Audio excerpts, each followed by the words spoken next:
right, Bryce, let's hear it about that Prime. All right, so this is the Prime RX7. So it's 34-inch axle to axle. They put a whole new cam system on this bow. Really great, really smooth. I actually just got one of these myself. I absolutely love it so far. I shot it this past year at TAC, but let's get into some of the features that they changed up, what their system kind of looks like. So they do have the same shimming system that they had last year, where you can do it without a press as long as you have the tool, which I still prefer to do it in a press, but you can do it without. All you do is just take the tool, loosen up these axles right here, and just tap it out and put the one that you need in. When he says tap it out, he means like bang it out as hard as you possibly can. It's not fun, and it makes me feel really uncomfortable, but that's why I do it with the press. So as far as their rest goes, you see we have the Hamskea Epsilon on this bow, and this is a phenomenal rest. I love it so much. As long as it's installed properly, you stretch out the cord or put D-loop cord on there, it's going to perform really, really well. This is very, very slim and close to the bow, so that gives you plenty of clearance for your quiver here. But they do actually have a core mount for Prime specifically, so it's going to be specifically for these bows, and it fits really, really tight in there. But then as far as their quivers go, they do have the tight spot quivers, which is probably my favorite non-brand specific quiver usually, but they partnered with them, and man, do they do well. And they finally did upgrade this, which this isn't just on the Prime models, but this used to be plastic. I'm really happy they went with a piece of cord, because I was always terrified it was going to break off in the stand.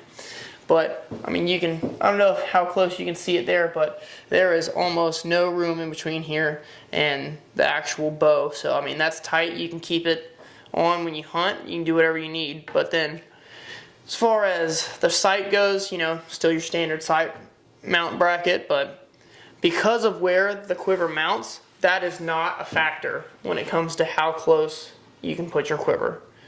And they do have their integrated quiver mount up here, but it bolts right into the back right there, and it fits very nicely. That's the Prime. Yep, absolutely. And the description here, we'll put the link to the installation video for the Epsilon. Be something for you guys to check out, where we talk about preloading that cord and everything.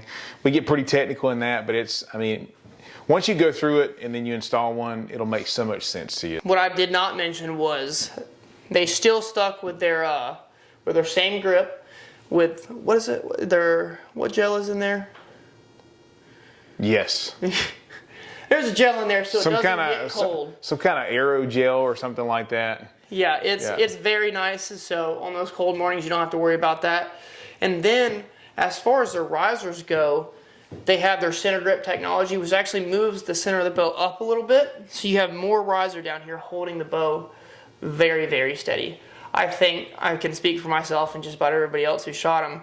When it comes to shooting these bare bow, it really puts this bow out in front of most others. I highly recommend them to anybody. I think you should get out and shoot them. And by the way, I'm John, this is Bryce, and what we're doing is we're talking about 3 of really what we think are the best systems for 2023 that bow manufacturers have come out with. So Bryce just hit on that Prime RX7. I'm going to dive in on this Matthews Phase 4 29. So whatever you know about the Matthews, let's throw it out the window for a second. Let's look at some of these new integrated features that they've added to the bow. So several years ago, Matthews was the first to partner with QAD and do the integrated rest. So if you'll look right here, you've got the rest that's actually mounted onto the bow using a dovetail. They were the first ones to do it, pioneered that in the industry. Now I think every bow manufacturer, every what I would consider Class A bow manufacturer is doing that right now. There's a couple that are not, but they're up and coming, so they're on their way. But your bow manufacturers like Bowtech, Hoyt, what are some others that did it? PSC's doing it. So there's manufacturers out there that have followed suit on that, and it's, in a lot of ways, I think it's the industry standard as far as mounting a rest goes. So we'll see how that continues to progress and evolve in the years to come. Okay, so let's continue to dive in. The biggest thing that, or the next thing that they did that was an integrated accessory was last year they came out with the integrated sight. So the sight, the dovetail will actually slide into the riser. So that brings everything thinner, right? Let me turn it this way so you can see it a little bit better. So you can see where it actually slides into the riser right there. And also last year they did this new low profile quiver, which goes, I'll pitch this thing up for you a little bit. Look how close it is into that. Doesn't get any closer. Into those limbs. I mean, it is ridiculously close. It actually has 2 attaching points. So it attaches right up here, and then it pivots down and attaches down here at the bottom. I mean, in my opinion, there's no hook on this quiver for you to hang it up, because you shouldn't be hanging it up. You need to put this thing right here on your bow, loaded with your bullets and or arrows. Whichever one you want. And go and hunt. That's just my opinion about this. That's where I am with the Hoyt quiver as well, and that's something that Bryce is going to look at in just a second.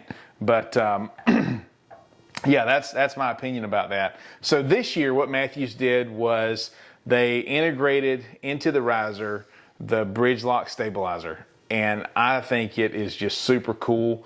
When you look at this, you've got this thumb screw right here. Actually, I'm going to take this quiver off so you can see a little bit better. So there is a time where I think you need to take the quiver off. The quiver's off. Cat's out of the bag. Here we go. Got this thumb screw right here. Loosen this up, and then you can change where this stabilizer is.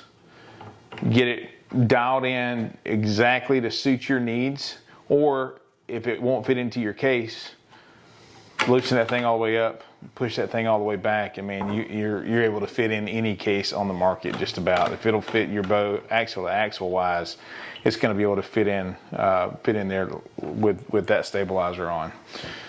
So they got that stabilizer, comes in all the different color options. You're actually able to come in here and take this, remove this screw right here, and this head will pop off, and these are actual weights right here you can add to or take away from to get the weight that you need. Bonus feature back here is they have the sidebar mount available. This was done in partnership with Shrewd. That's who actually makes this, and it is able to receive the bridge lock stabilizer. So it functions the same way. You've got a thumb screw right there. You're able to move that in and out and get it exactly where you need it. You're able to pivot it side to side to get it where it needs to be. Another thing about Mathews is you look at the 3 bows that we have up here. We think that these are 3 of the, I'm not going to say they're the 3 best bows on the market, but as far as the accessory systems that are available on these 3 bows, I think they've done a fantastic job. So we looked at Prime and what they did. They did a really good job with the rest. They did a good job with the quiver, with partnering with Tight Spot. Tight Spot, like Bryce said, from a brand standpoint, yeah. I mean, if I was going to go buy a quiver and I didn't want it to be associated with the bow that I'm shooting, I mean, Tight Spot is the one. Tight Spot's the way without to go. a doubt in my mind. Yep, and absolutely. Then another thing that he actually didn't mention was the limb leg system. Yeah, that's where I was about to go. So if you look at all 3 of these bows, Hoyt has their way to be able to sit the bow down and it not have to lay over in the dirt. Prime does not. We had to put an aftermarket set of limb legs on. I think Mathews has got everybody beat as far as this goes. I mean, it's a 3-leg stool, so it's not going to fall over. It's a good tripod, good solid mount. You can shoot with it on your bow. It is extremely light, so it doesn't affect you there, and because of where it is when it's on your bow, it's not really causing some kind of big effect to your shot process or anything like that, or adding any kind of unnecessary weight. So I think they did a really good job as far as that goes. So that hits on where we are with the Mathews. Yeah, we're not getting into the weeds about the 8 limbs and all that kind of stuff. That's not what this video is about.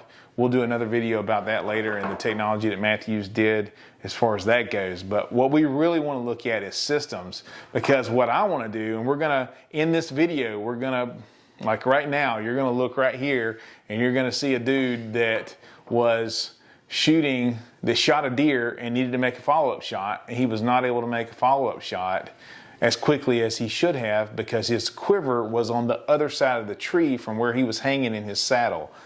And listen, we're not in the 90s anymore. There's no reason at all. And you can tell by the look on Bryce's face that he's not completely 100% convinced about this. But there's no reason to be... Maybe one day. No, there's no reason, man. It just doesn't make any sense to be shooting your bow it doesn't make any sense to be taking the quiver off. Look at that. Look at it, Bryce. No, it's close. I know that. And you can honestly do the same thing with a Hoyt. You can. Oh, absolutely. So, and I'm gonna let Bryce do this one, but this is actually my personal bow. These aren't his arrows. These are not my arrows. My quiver, for some reason, so short. For some reason, and if you've come into our shop, you can vouch for this. Our shop eats quivers. I really don't understand. If a quiver comes off a bow in our shop, it usually doesn't go home with the person when they leave. And I'm not immune to that. So I'm here at my house in the studio working on this stuff, and I do not have my quiver, and I'm ashamed of it. I just can't talk anymore. It's just bad. I'll be over here. You go ahead. All right. So this is Hoyt's RX7 Ultra. So it's 34-inch axle to axle, just like that Prime right there. But where this bow really shines is how it shoots and the features that it has. So just like Matthews, you do have the QAD integrate rest, and this one is actually it's a bow treader one. So that's our got the logo on it. So we like those. Yeah, a little collab with QAD there. Yeah, absolutely. So just like the Matthews, super tight in on the riser. You cannot beat that for how slim it is. I love the Epsilon, but it's just not nearly as close. But the whole limb driven versus cable driven, that's a debate for a different day. Right. So moving on from there, they do have their second port for a stabilizer. So normally most bows are going to have the stabilizer up here, so you got to have a fairly long one. But what Hoyt did a couple years ago is they moved it down and they went ahead and gave you this little, I don't even know what it's called, but I call it a little stubby stabilizer. It's very short. It takes away a lot of that vibration, but because of where it is, and it does not come with this block right here. This is a quick disconnect that comes with your Go sticks, but it comes mounted to the riser, and because of where it is, it acts as about somewhere around a 6-inch stabilizer already on the bow with nothing on it other than that stubby stabilizer. And of course, that is the same with every single stabilizer you could put on there. It's going to act as it's longer. But moving on from there, you have your integrate quiver system, which is awesome. It's super adjustable. You can see right here, this bow is set up for the stretch quiver, so it has a mounting point on the top and the bottom. But this is their quick detach, and see if you can see it, but you can adjust how far it goes on to the riser by that screw, that little set screw right here. And then this is just a little extra chunk that comes with it. You can take it off if you don't need it, but for extended setups, you might. So it's good to have it when you need it. And then they do have their integrated back bar mount right here.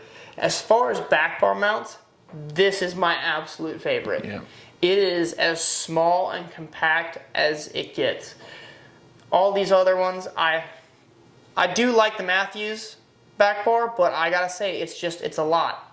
It's a lot on your bow that is just unnecessary. And the reason the Matthews is so critical is because it's made to work with those bridge lock stabilizers. Outside of that, I mean, something like this, man, it gets the job done. Yeah, it's got all the adjustment that one does, but in a smaller design. Yep, absolutely. Just a little different, and so that's really awesome. Then of course, moving on to the sight, just like Matthews has their bridge lock sight, Hoyt moved over to a Picatinny mount about 2 years ago? Last year. Yeah, they both did the integrated sights in the same year. Yeah, so and there's a mole somewhere. Yeah. Everybody's thinking it. I'm just saying it. Yeah. Well, so they both came out with their integrated sight system, and this is what they went with. What I really like about this is you actually do have a little bit of vertical adjustment on the Picatinny mount because there are different slots, whereas something like the Matthews, you only have one hole to put that sight in. So that's what's really nice about that. But just as Matthews does, it keeps your sight very compact and very close to your bow.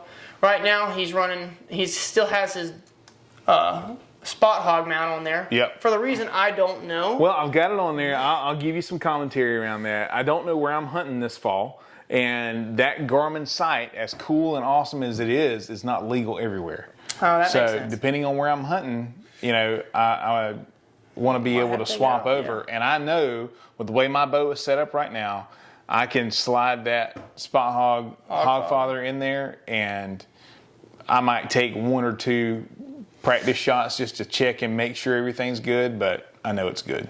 Yeah. So. And as far as really all the features on this bow goes, it creates a really, really great package. And probably one of my favorite bows ever, which is the RX7 Ultra. This one's a little different than most of them. But yeah, don't look at it too hard.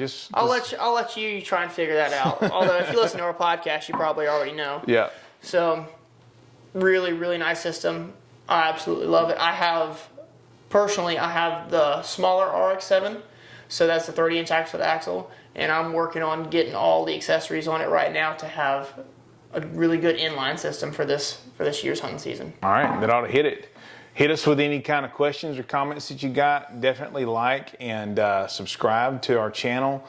Turn those notifications on so you know when we drop videos, because we got a bunch in the pipe that are on their way down. And let us know what you want to know about. We want to be unique in the fact that we're going to really show you how to do a lot of stuff and show you, why we think different products on the market are good, the pros and the cons to them.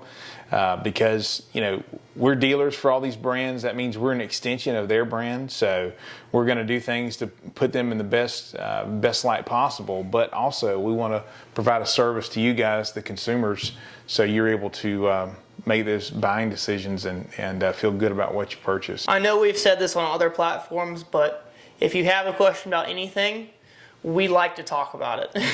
This is what we talk about all day, every day. So when we get to share that knowledge with somebody else, we will take any chance to. So don't feel like it's a burden to ask a question. We just want to help. There you go. We will absolutely give you our thoughts and what we think about each individual product. We really do like it whenever somebody asks, because then we get to spout off everything we know. There you go. Geeking out. Michael more than anybody, but come on, he's not even here. We can't pick on him too bad. he'll see it. All right. Thanks for joining us. We'll catch you next time. Peace out.